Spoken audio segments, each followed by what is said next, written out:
Good afternoon. My name is Brenda Raquena, and I'll be teaching Spanish for high school age students. And today I'll be presenting the Dispositions Self-Assessment survey. So the first question is, what dispositions do you possess that you think will make you a successful teacher? The first one that I strongly agree with is that educators should believe that all students can learn and should set and support realistic expectations for students' success. I'm not a teacher yet, but I did have the opportunity to teach preschool for 4 years, and during those 4 years, I learned that high standards, should be set at a young age, and always let students know that you believe in them, and their potential, and the ability to succeed. Also, a standard should be individualized depending on the student's strengths and weaknesses.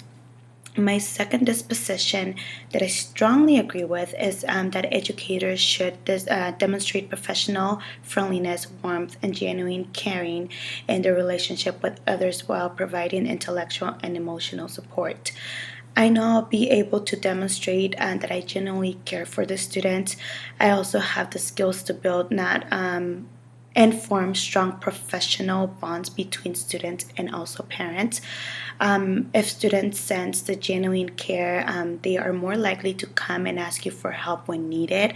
It makes them feel a lot more comfortable.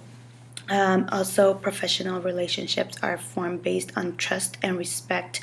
Students should know that you're there to help them and support them in their way, in their success, and not to judge them or compete against them. Also, another disposition that I strongly agree with is that educators should promote and support curiosity and encourage active inquiry. Curiosity, it's the light that sparks all inventions and innovations on earth. I'll support and encourage students to follow their curiosity. I will guide them and provide them the necessary tools to obtain wisdom and questions they might have. Also, I strongly agree that educators should model integrity by the words and actions.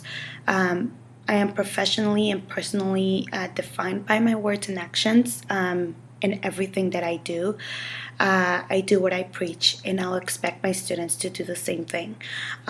For example, let's say I cannot ask my students to be in their seats and ready to learn every day if I'm not showing that I'm a punctual and responsible teacher. Now, for question number 2, what dispositions do you need to work on before you enter the classroom as a first year teacher? The one disposition that I believe I will still need to work on, it's that educators should be sensitive to individual learnings and social needs of students and embrace their cultural diversity of the community. Not because I don't strongly agree with it, but because I do believe that I need to work on to improve cultural diversity in the classroom. I need to learn how to embrace the cultural diversity in a respectful and appropriate way.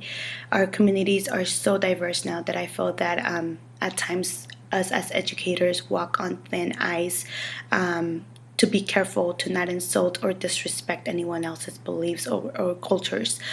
So I really do think I will have to I'll have to work on that my first year, and probably not only my first year but my second year as well.